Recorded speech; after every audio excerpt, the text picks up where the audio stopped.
Hi, everyone. Today I want to talk about our emotionally immature parents and how their lack of uh, conflict resolution propagated further lack of conflict negotiation skills within their children.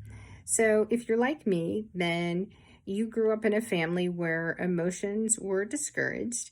They were pretty much said that, you're too emotional, what's wrong with you, stuff like that. And you also were a family of yellers. And when you find yourself in a family of yellers, it means that the people involved are emotionally immature. They're stunted. They don't know how to deal with their feelings. And as a result, they don't know how to have a calm conversation and work through their feelings because those feelings are tied behind thoughts that have a lot of power behind them. So I'm going to give you a little example of what I mean by the family of yellers. So when I grew up, if two people had a conflict in the home, then two of them would start off disagreeing. And each one of them would raise their voice consistently, which would cause the other person to raise their voice because everybody felt like you had to one up somebody by your tone. And whoever could be the loudest was a partial winner. Okay. Now, in the end, nobody's really a partial winner when everybody's yelling at the top of their lungs at each other.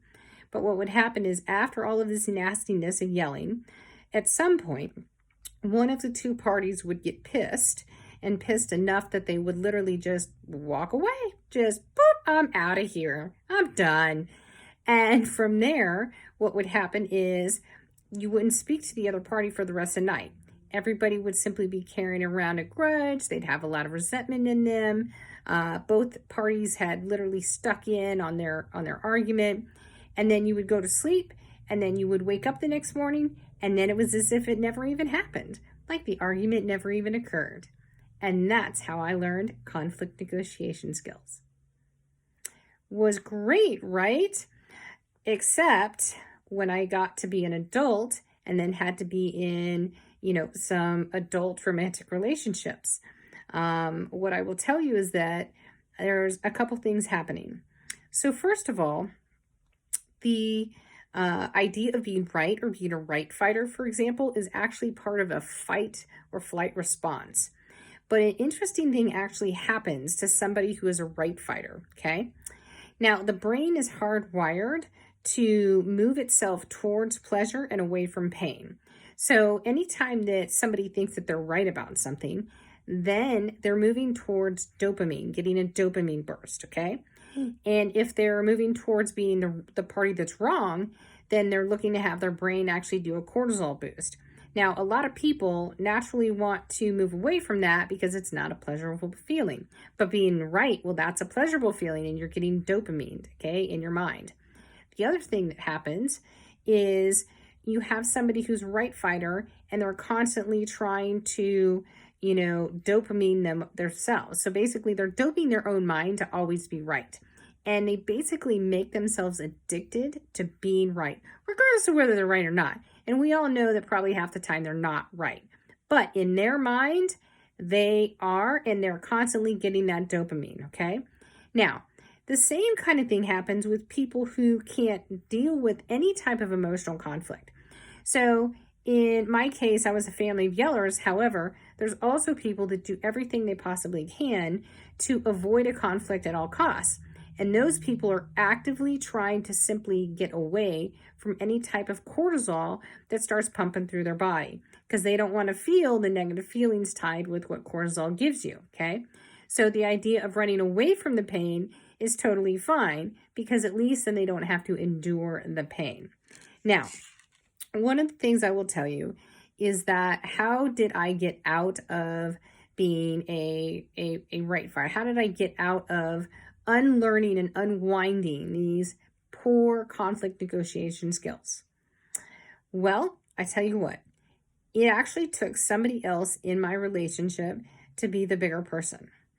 And I had an ex, and in the beginning of our relationship, I was a yeller, and he just flat out said, look, if this is how we're going to navigate problems, I'm out. I'm not going to do this. And I knew he was serious. And then he said some very important words to me. He said, look, if you need time to work through your emotions and your thoughts so that you can calm down, then you know what? Take all the time you need. Take the time, work through your emotions, get your thoughts all composed, and when you're ready, come find me. I'll be here. And if that means it's going to take you a day or two, that's okay. Take a day or two. And he was serious. In the moment that this happened, I was quite flustered. Like, what? You're not going to engage in me in this, yelling contest? What is this?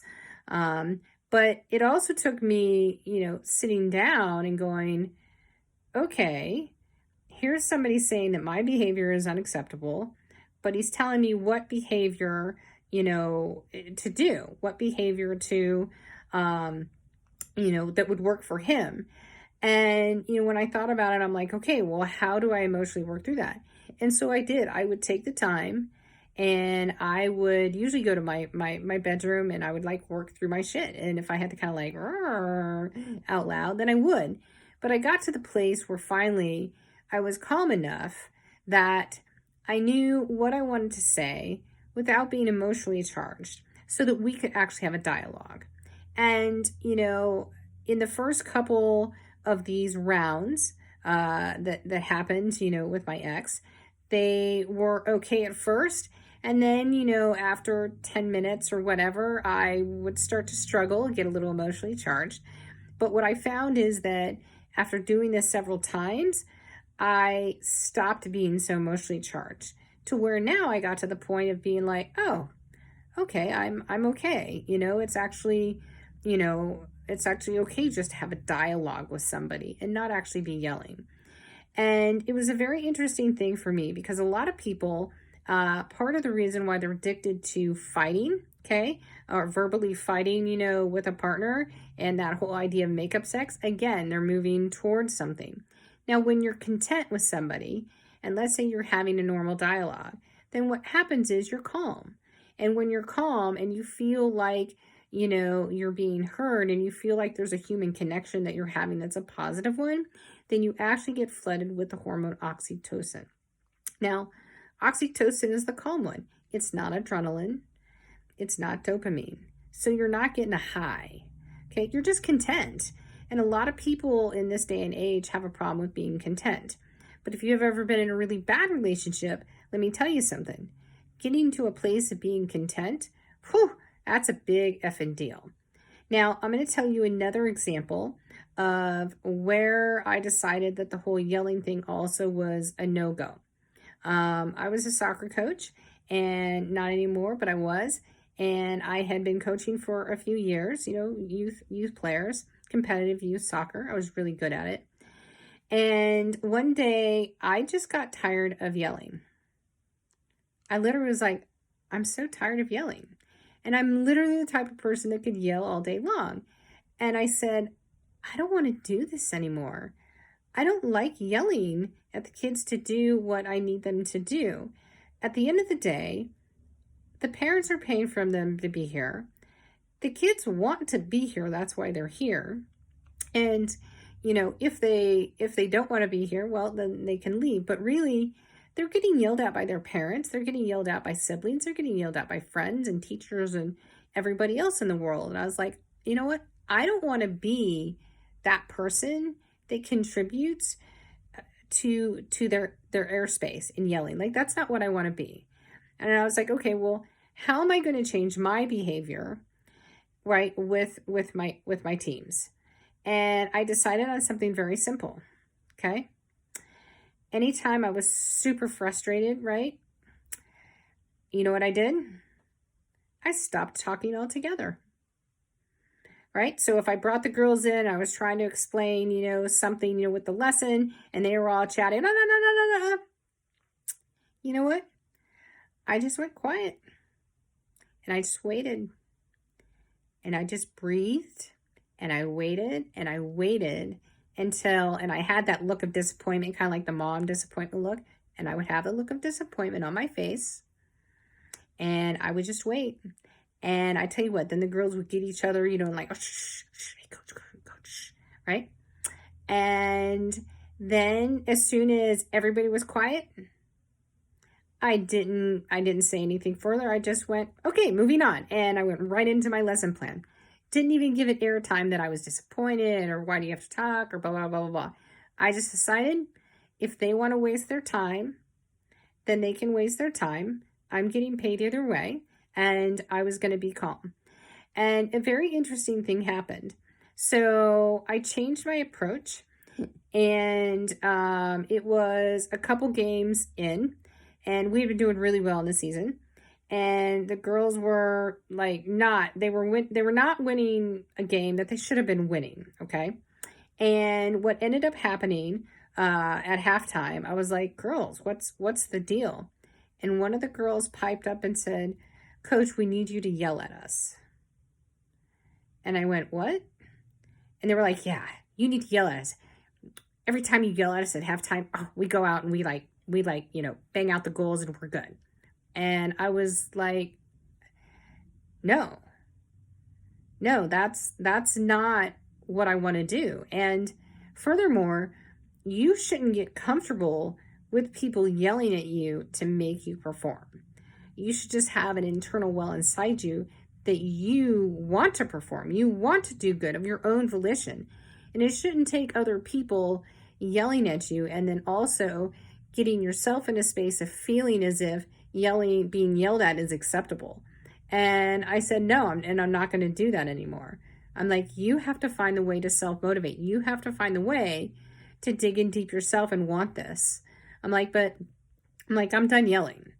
I'm done. And I don't want to do it. And you shouldn't get comfortable anymore with people yelling at you. And I tell you what, it really changed how I was as a coach. It really changed how the players were and the receptivity. And that was an example of, me learning how to work through conflict negotiation skills. And I highly encourage you that if you are somebody who is still a yeller, still a right fighter, or if you are the person, okay, that is in a relationship with somebody that's a right fighter, that you use the same approach that my ex used and say, you know what? I'm not going to do this. Take your time, calm down, get your thoughts together. I'll be here when you want to have a dialogue. And see if that works for you. I know it worked for me. I know that in my coaching, taking those moments of, I'm just going to be quiet, I'm going to breathe through it, and then I'm just going to move right past it. It worked and it changed things. We saw a lot of our parents, go through times where when they were raised, it was unacceptable, to have emotion, and then they would get angry and they wouldn't know how to work through it because those kind of things were taught. We need to be doing the teaching now, and we need to be the ones that are rewiring our minds to a different version of how we want to be. So I hope this helps you with some of your conflict negotiation skills, and have a great weekend.